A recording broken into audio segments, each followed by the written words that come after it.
And welcome back, fourth and long fans. It's your footy correspondent, Coach Donnie Hess here. And ladies and gentlemen, today I have a very special guest all the way from Melbourne, Miss Sarah Olle, who is one of the members of Fox Footy and a fellow Swans fan. It is great to see you, Sarah. How are you doing today?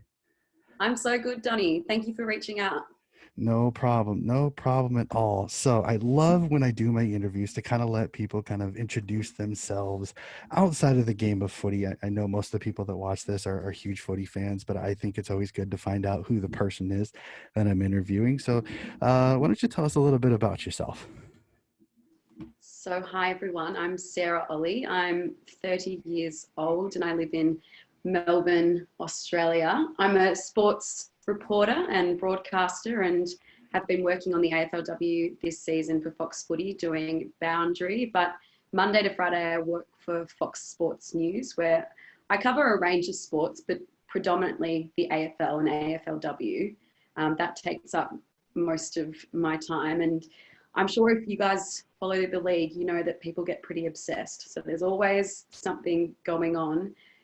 The AFL kicks off on Thursday, so it's starting to really heat up down here in Melbourne. We're all getting super excited because we've been starved of this now for some time. And of course, we've been starved of live football or AFL in Melbourne because the league relocated last year. So exciting to think that there's going to be a crowd at the MCG this Thursday. I'm super pumped. I'll be working for Triple M, which is a radio station that night doing Boundary for them, and to watch the Tigers unfurl their flag. But I guess I've already started talking about football and not so much about me. So more about me, I guess, is that I grew up loving watching sport, and I always wanted to be a sports journalist. There's a sports journalist called Caroline Wilson, who's very famous here. She was the chief footy writer for The Age, which is a publication here, for years. And I always wanted to be the next Caroline Wilson.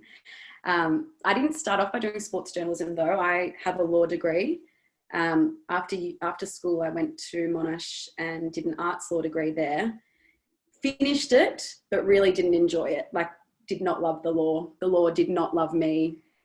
Wasn't very good at it. So I decided to trust my gut and go back to uni and did journalism and haven't looked back since. So my first job was at Fox Footy, and I've still got an association with them while also being at Fox Sports and Triple M now. But if I'm not watching or consuming sport, I'm probably at a new restaurant, having a vino. I'm quite into my wines.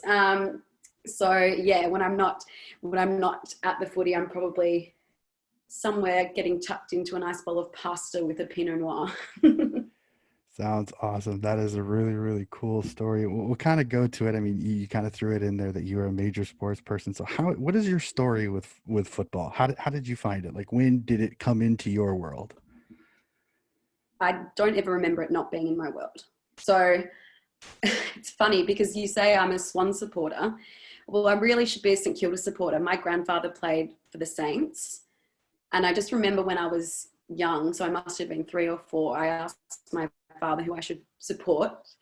And this was at a time when St Kilda sucked, like they were really bad. And Dad was like, don't go for St Kilda. They'll give you a lifetime of misery. He was like, but you should go for Plugger Lockett, who Tony Lockett is the greatest goal kicker of all time, and he played for the Saints. But a couple of weeks after Dad's told me not to go for the Saints, just go for Tony Lockett, he moved from the Saints to the Swans, and I religiously took the advice and followed Plugger up to the Swans. So I've gone for the Swans as long as I can remember, but really I should go for the Saints.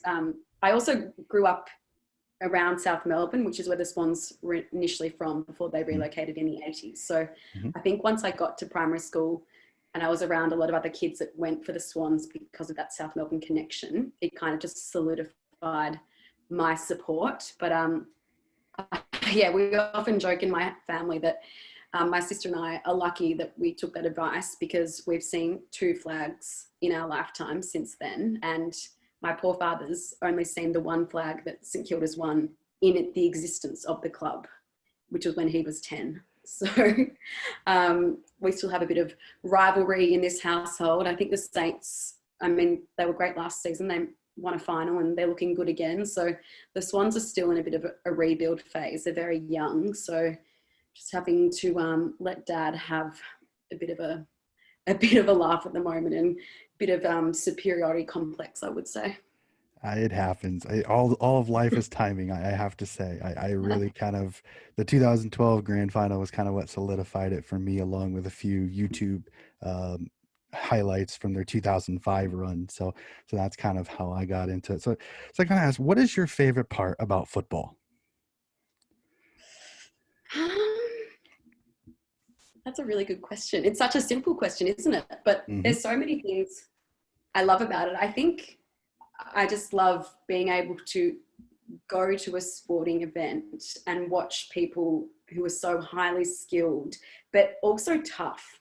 Like footy is really tough. If I think about what I love about it, I love like the big hits, the big marks, the amazing goals. And I love being able to go with family and friends and have, a 2 or 3 hour experience where you're all collectively enjoying something.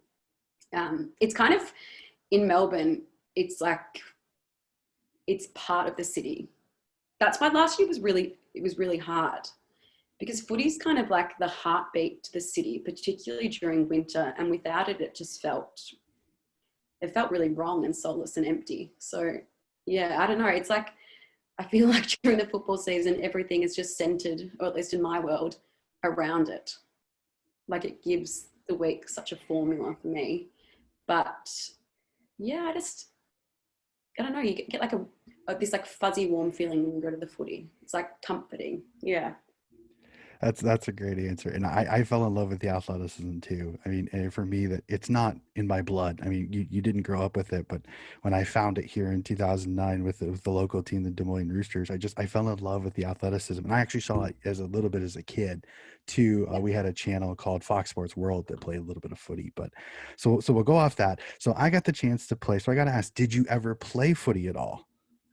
No, no. So I look at the AFLW now, and there are girls my age who are still playing, but it wasn't it wasn't totally accessible. Like I remember doing Auskick, which is like Hmm. a young program that boys and girls are allowed to do. But when I got to, it used to be that when you got to 12, there was no pathways for girls to then go and play footy. Hmm. So I didn't play footy. I played netball. I played basketball.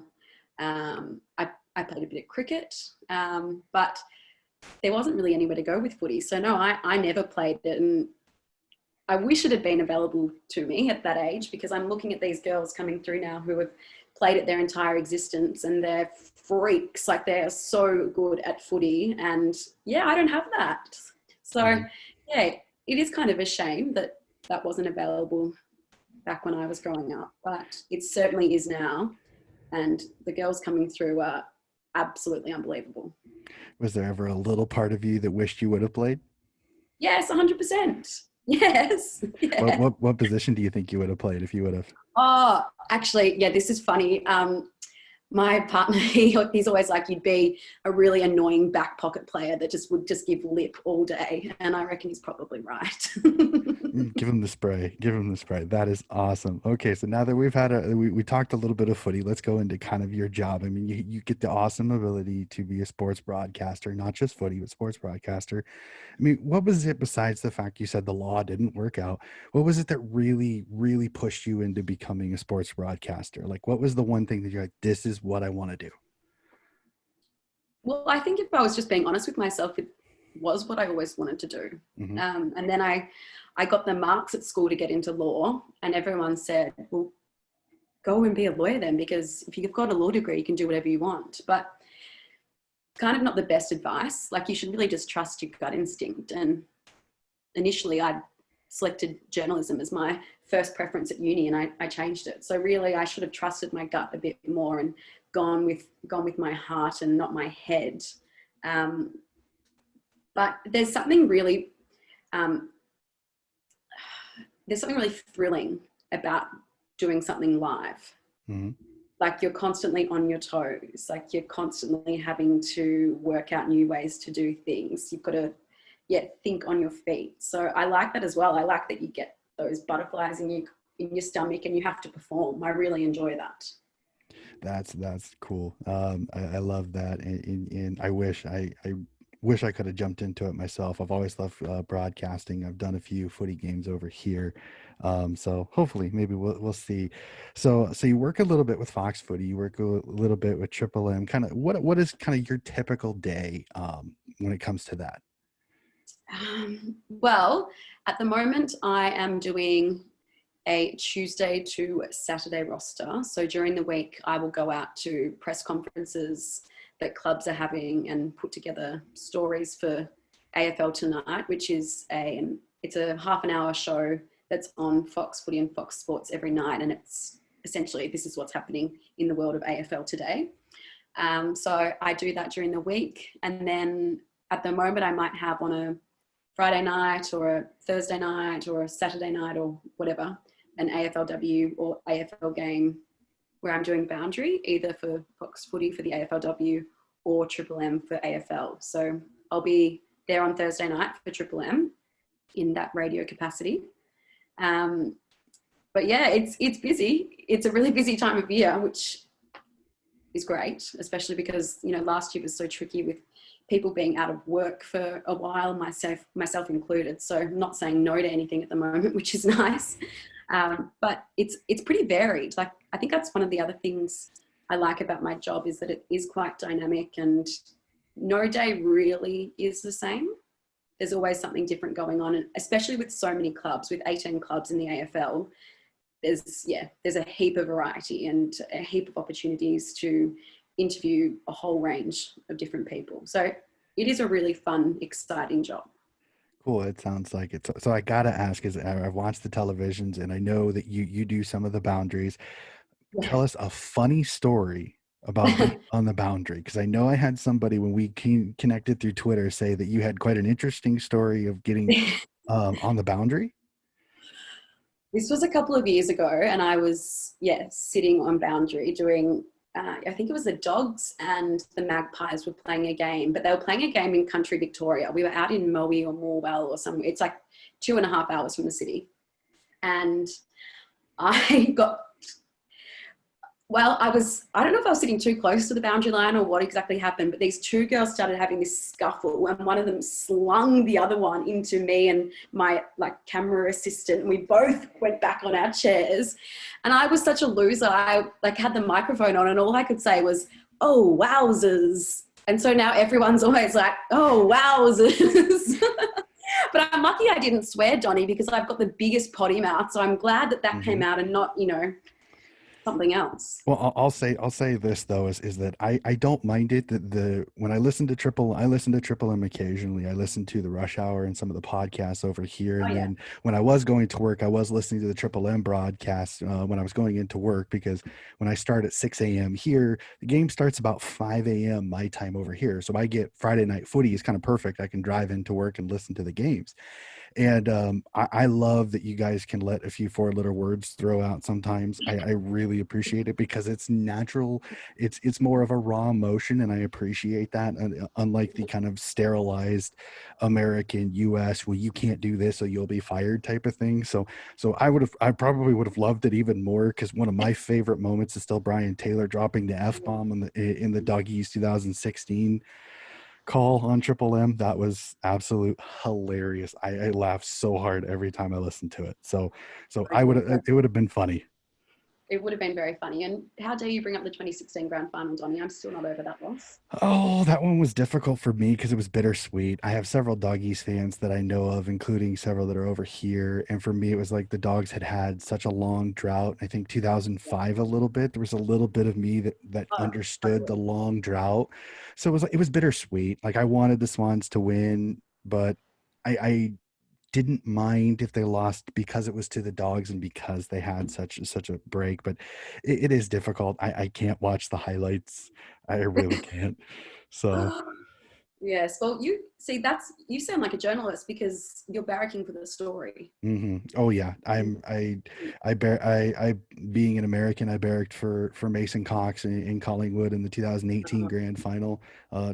being honest there. I had to. And the fun preliminary final story where the fans were chanting USA was, for a lot of us over They still here, do. we couldn't believe it. Like, we legitimately could not believe it when we heard it. It was just absolutely insane, but we loved it. And then the fact that in one of the doco, there was a short doco that got put out that a lot of us seen, that they showed his parents in the crowd after the fans started chanting, and they're like holding their phones up trying to get everybody on the camera. It was absolutely awesome. It's such a great story. It is. Yeah. And then kind of going off that, so we go to the funny boundary. Do you have any funny behind the broadcast stories, stuff that maybe nobody has ever heard, just the funny story, like somebody that you worked with, anything like that? Or is it kind of, yeah. Put me on the spot a little bit here. I'm sure there is. Oh, I mean, Dermot Brereton, who I've worked with on Fox Footy, and he's an AFL legend. He played for Hawthorn. I think he won 5 flags with them.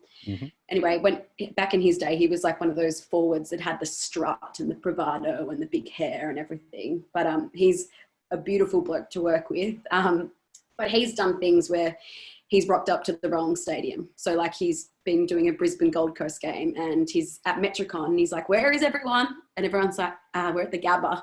Like, you've just totally got this wrong. So there's incidents like that.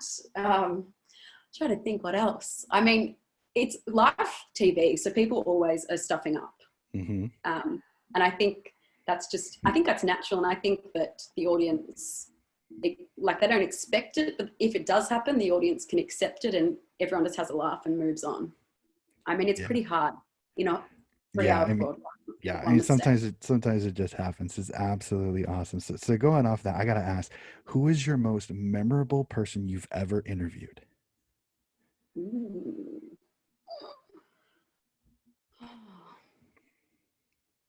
God, who was the most memorable person I've ever interviewed? It can be good, it can be bad. I'm curious to hear this. Well, it's funny you say it can be good, it can be bad. There's only 2 AFL players that I've ever interviewed who I felt were like rude. Everyone except for these 2 players who I won't name, but everyone's usually really friendly. But these 2 players were so rude and gave me so much attitude, and I've never forgotten it. Like, those 2 things stick in my mind a lot. I remember actually being this was back in 2016. Was it? Yeah, I think so. And the Swans had just lost the first final to the Giants. And I was in the press conference with John Longmire, the Swans coach, afterwards. And I remember I asked a question in a weird way and he totally lost his shit at me. And I just remember being absolutely terrified, scary coach after this big loss. And I was just like, "Oh, please don't hurt me." But no, everyone's usually fantastic. I'm trying to think the best thing I've ever done. But I don't know. I think that the things that I've enjoyed the most is I've been involved in Fox Footy's broadcast of the Rising Star, which is when you get to sit down and do a few more long feature interviews with players. And I had Cam Rayner and Alex Witherden, who, at the time, they were both Brisbane Lions first-year players. Alex has since moved to West Coast. And I got to sit down with the 2 of them on stage in front of a big room of people. And it was a really fun interview. They lived together, so I found out all these little quirks about them and tricks they play on each other. And that was really fun. So I think it's nice when you get to sit down and have a bit more license with interviews and have a bit more time to flesh things out. So they're the things that I enjoy the most. That's great. So, and I've always wondered this, being somebody that does interviews with players, have you ever been starstruck during an interview? Not as of yet. Although, do you know what's funny is I used to always think that I'm just the same age as all these players, but half the time now I'm like, "Oh my God, you're 12 years younger than me." So I think that kind of loses its element. I think it's the older players that, if I'm interviewing a Joel Selwood or a Patrick Dangerfield, and I had this experience a couple of weeks ago, I went down to the Cattery and interviewed them both. You kind of do feel, not that you need to prepare better, but I feel like they're not my equals, but they're my age. So we have to be able to trade barbs and blows and be at the same level. Whereas when someone's younger than you, you're probably not having those meatier discussions and asking them more like you're asking more about their game as opposed to like the macro elements of it. Like it's more just on them. So I think, yeah, I don't know. I think maybe I'm just more sure in myself now as well than I was at the start of my career. So I don't get as starstruck. But I'll tell you what, Justin Martin walked into Fox Footy on Thursday and everyone was like, like, I think if I was to sit down and interview him, I probably would have like a mini heart attack. But I don't know, everyone else is pretty accessible, you know, like at the end of the day, they're just football players. They're not saving lives. Yeah, I think it's just more of it's the awe that these guys are on national television, different stuff like that. I've actually even heard some reporters over here in the States that they maybe watched as a kid, so they get to interview one of their favorites. So it's like that starstruck moment of, oh my God, Yeah. I'm interviewing insert. It'd be like the equivalency of me interviewing Brad Kirk or a Goodsey. It's like, oh, what? So I think that's kind of more like that'd be that starstruck moment. I'd be like, I don't know if I can talk normally because of that, but that'd be absolutely awesome. So we kind of already discussed. We'll go a little bit Swan centric here. I'm gonna love this a little bit. So you said you started supporting as a kid.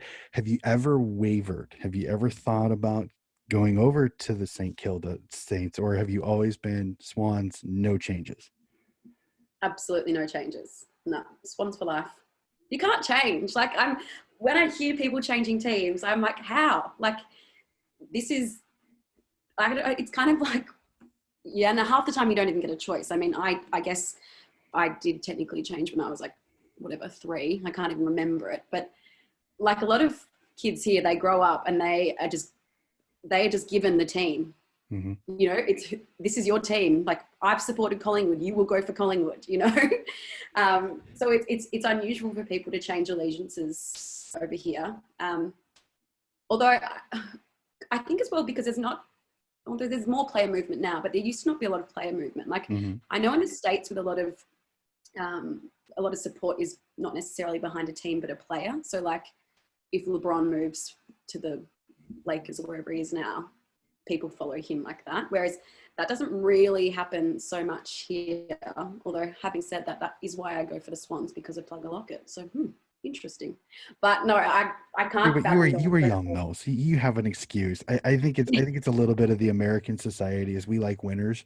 So I've noticed it sometimes that's like kind of like you said, it's player love is the reason that they follow. Like with Tom Brady's move from New England to Tampa Bay, there's a lot of people that started buying Tampa Bay stuff and started becoming Tampa Bay fans because of Tom Brady. So I'd always kind of wondered if it was anything like that in Australia, but I've heard that story before. I had a friend of mine who I talked to on one of the podcasts that his father literally said, he's like, you're either going to be an Essendon supporter or you're moving out of the house. Oh yeah, get out of the house. Yeah. I've heard that story. That's absolutely amazing. That is awesome. So kind of going off that, favorite Swan that you've ever interviewed?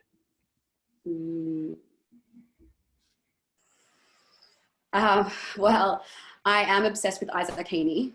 He's like absolutely divine. Like he is a warrior on the field, like so tough, but he like just radiates sunshine. So I think at the moment it would have to be him. But as you said before, I've never interviewed Adam Goodes. If I got the chance to interview him, that is maybe something that would make me a bit starstruck. Like he is such a hero of mine and he's done such amazing things on and off the field. And like, I would never forget that goal in 2012 when he was literally on one leg and he kicked it around the corner of his body. Like that just stays eternally with me forever. So that would be, yeah, I think if I could pick one, it would probably be him. Bob Skilton is another. So he's the Swans' arguably best player ever. He's a triple Brownlow medalist, and I think he's won 9 club best and fairest, which is just insane. He's quite old now, and he's quite frail, so it'd be good to interview him as well while we've still got him.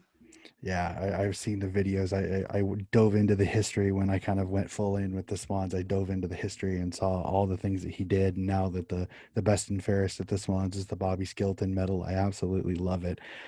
So we'll pull away from the Swans just a little bit. AFLW.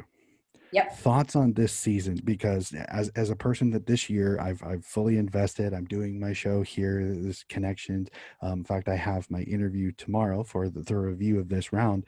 What are your thoughts on AFLW this year, and kind of who's your favorite to maybe win the flag? It's changing week on week because Mm-hmm. there's been such crazy results. Like even yesterday, like the Dockers were down by, I think, 18 points or so, and they came back to beat the Blues. And the Magpies got knocked off top position. They were finally beaten by the Lions. So I think there are 6 teams. I honestly do think there are 6 teams that could win the flag. And I know that sounds nuts. But at the moment, the top 6 are Freo, Brisbane, Collingwood, Adelaide, the Kangaroos, and Melbourne. That's the 6 I see playing finals. I don't think the Western Bulldogs are going to jump back in. And Carlton really had to win on Sunday to keep their finals aspirations alive. So I'm excited because the weekend's results show that it is such a close competition, and on any given day, any side can beat the other. So I'm really, really excited for the 3 weeks of finals, which, yeah, it's incredible because a lot of these girls as well didn't play footy last year because of COVID and the shutdown of the leagues.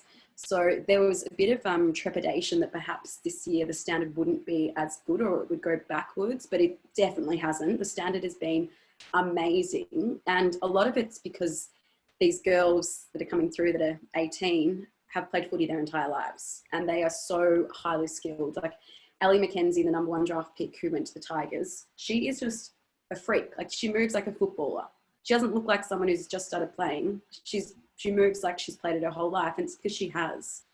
So yeah, I'm loving it. And I love the personalities in AFLW. I think they're still very organic and they're very authentic and true to themselves, and they say wild things and they say things that they probably shouldn't say, but it's great because it hasn't been, coached out of them. So I love interviewing them because you always get some wacky answers, and it just makes it so much more fun for everyone. Yeah, I completely agree. Ellie McKenzie has thoroughly impressed me. Took her a little bit to kind of warm up, but each week she's gotten better and better. And that Richmond Tigers team, if they can keep most of that team together, they're going to be a They'll finals be okay, contender won't in the they? next couple of years, for sure. Yeah. I loved that Adelaide Melbourne game. That was absolutely awesome. I loved that game. Lily Mithen, I want to know what her DNA is. She is just tough as nails. She just gets, I even tweeted that. I said, somebody test her DNA because she is the toughest I have ever seen. She just gets absolutely destroyed, gets right back up. She's right back in the game. So if anybody gets this out to her, please let Lily Mithen know. I want to know what her DNA is because that is impressive. Holy shnikes, that was cool to watch her play. That was so much fun. So And she's I so little, Lily. Like she's only mhm, 160 centimeters tall or something, yep. which is my height. And she gets absolutely smashed week in, Mhm. week out. But you're right, she just gets back up. She Yep. loves it. She's just a little bulldog. I absolutely love watching her play. So we go from the women's, and I completely agree. This next couple of weeks is just going to be insane going into the finals. And you had kind of already said it a little bit. I mean, how excited is Melbourne for the men's season to get started this weekend? I mean, is it as frenzied as I think it sounds like? Everyone is so excited. So this morning, because we still don't have full capacity at stadiums with COVID, I think it's 50% this weekend. So this morning tickets went on sale for the season opener between Richmond and Carlton. And that's a game which would usually attract 85,000 at the MCG. So the MCG can hold 100 or so thousand. Mm-hmm. So it's a really big game with 2 of the biggest clubs in Victoria. And so the tickets went on sale this morning, and I think everyone was freaking out because they were like, what if I don't get the tickets and everything? So they've all been sold now, I think. So yeah, everyone is so excited. And yeah, God, I just cannot wait for that first bounce and the roar. Like it is going to feel so loud after having no live AFL here last year. Yeah, everyone's talking about it. Like it's everywhere. You can't escape it. Like if you didn't like footy, well, you'd be in trouble in Melbourne at the moment because it's on the front page, it's on the back page, it's leading every news bulletin. Like everyone is just super psyched for it to be back. Cannot wait myself. May only be 50,000 DMCG, but it's going to sound like 100 because everybody's going to be super excited for sure. Cannot wait for that. It starts at like 2 a.m. I may have to get up for that. If not, I'll watch a little tape delayed, but I will be watching that first game with bated breath for sure. We'll swing back a tiny bit. What are your thoughts on this year's Swanees team? Is this a team that we see a jump in the ladder?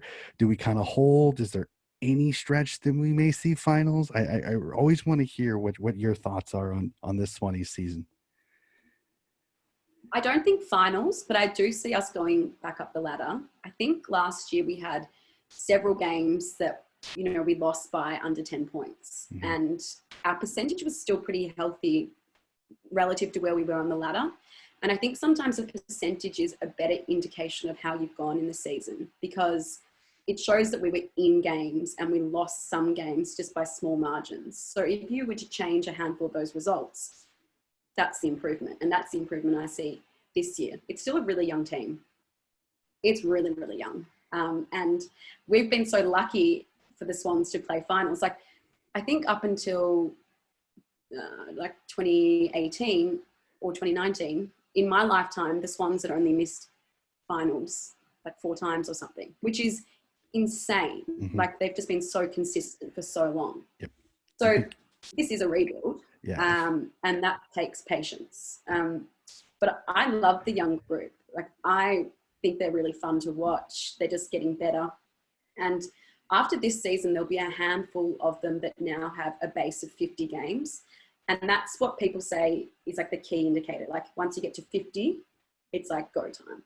Mm-hmm. So I think maybe still a bit of a frustrating year, especially because Buddy is injured again. Mm-hmm. And I just so miss watching him. He is like, he puts bums on seats. Like people want to go and watch Buddy.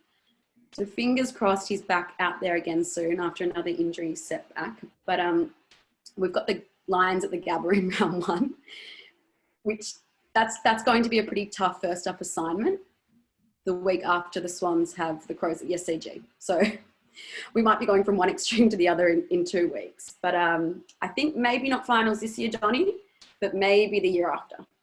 What do you think? I'm the same way. I'm 12, 11, tops 10th. I think they may push it. I really like the youngins. Rowbottom has progressed well. Isaac Heaney, I want to see how he comes back from his ankle injury. I want to see Buddy back round 2, round 3, round 4. I'm going to cross my fingers. I know Horse already said round 1 is a no, and that doesn't surprise me. I'd rather have him miss round 1, 2, and 3 if he can play most of the rest of the season. I think he gets managed a lot this year. I think he plays out of the last 18 games of the season, I think he plays 12 max. I think he gets managed probably every 2 to 3 weeks just because he's getting up there. I mean, he's only got 2 years left on his contract, but the biggest thing for me is I just want to see him kick 1,000 because this may be the last person that ever kicks 1,000. So personally, I maybe I'm greedy. I just want to see him kick that 1,000, and then if he retires as a Swan, whether he goes, I don't know. But I'm bullish that this team moves up the ladder. I'm really intrigued to see how Campbell, Goulden, and McDonald all do. I think all 3 could legitimately play round 1. So I'm I hope so. Yeah. I'm thoroughly happy for that. I'm sad to see Robbie Fox is out for a while with his hand, I think his finger. I think he broke his finger, I think is what it was. I want to see Will Gould. I think a lot of Swans fans that I talk to, oh my God, all want to see Will Gould because we just kept hearing all this, and like I saw his NAB stuff, and he looked so good out of the back. And then when we moved to Lear, I'm like, okay, well, this is Gould's time, and still no Gould. So I think there's a lot of Swanees fans that are still like, Gould watch, Horse, are we gonna get Gould? Yeah. Where is he? He's MIA. I don't know. So I'm hoping. I want to see the young guy play because I think he's got that great play, and with Jake Lloyd back there and some of the guys that we have in the back, hopefully Rampy is healthy after his insanely broken hand last year. I felt so bad for him. Oh my goodness, no. Oh, so it'll be fun, but I'm thoroughly looking forward to it. I'll be up at 2:30 in the morning with some of these games to watch, whether win or lose or draw. I am Swans for life. I've been a member since 2016, and as I've said before, and I'll keep saying it again, I have never regretted it, since that is the best investment I have. So, alrighty. So we're coming towards the end of the interview, and one of my favorite questions that I love asking at the end, just because I love hearing this answer. Favorite game that you have ever seen, whether live or via on the telly? What is your favorite game you've ever seen, whether it's a Swans game or not? I'll leave it up to you. Favorite footy game you've ever seen? The 2012 grand final. Yeah. Oh, that is I that don't is think I was there in 2005 as well. So that was pretty special. I was in the pocket where Leo Barry took that mark. So that was pretty insane. Like, and the noise was so loud, we didn't hear the siren in '05. But 2012, I think I was a bit older. I could appreciate it more. Mm-hmm. The narrative of beating Hawthorn, who at the time were definitely the best club in the land. Mm-hmm. Yeah, just yeah, that will never leave me. Like, I was bawling after the siren. Like, it was just emotions everywhere. I can understand. So for me, and it. also it was a great game. Like, anyone could have yeah. won the 2012 grand final in the last 2 minutes. And Completely agree. on so many occasions, that's not the case with grand finals. So I think even if you weren't a Swan or a Hawk, you could appreciate just how good of a grand final that was. Oh, I completely agree. I still have it on my computer. I will not delete it. I absolutely love it. Plus, now that Bruce is retired, I will still say one of his favorite calls that I've ever heard is "Cometh the man, cometh the champion." After Goodsy's rolled in goal that you had kind of discussed in earlier, is still one of my favorite calls ever. So, it was one of the things that really got me into the Swans is they're tackling hard-nosed pressure that I loved in that game. It was absolutely awesome to watch. It's still a little weird seeing Buddy with a Hawthorn jumper. I know he played so many years there, but it is funny watching the 2012 grand final because he's playing for Hawthorn and not Sydney. So that's always kind of the fun part when I watch it. But it's still one of my favorite grand finals to watch. I watch it probably at least once a year just because I love, and the noise, the noise even from the broadcast that I found is just, it's absolutely, I can't describe it, how cool it is, whether it's Hawthorn's run, then Sydney's run, then Hawthorn's run. It was just, the noise is absolutely deafening. Such a great atmosphere, such a great game. I cannot disagree with you on that. That is awesome. And I think that is going to wrap up this awesome conversation. Sarah, thank you so much for joining me. I truly appreciate you taking the time out of your busy day. I know with footy crazy Melbourne, it is so awesome.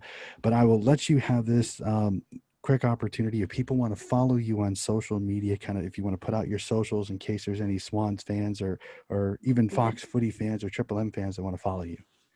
So you can follow me on Twitter at Sarah J. Olle, and Olle is Olle. People always put an I in there or a Y in there, but none of that, just Olle.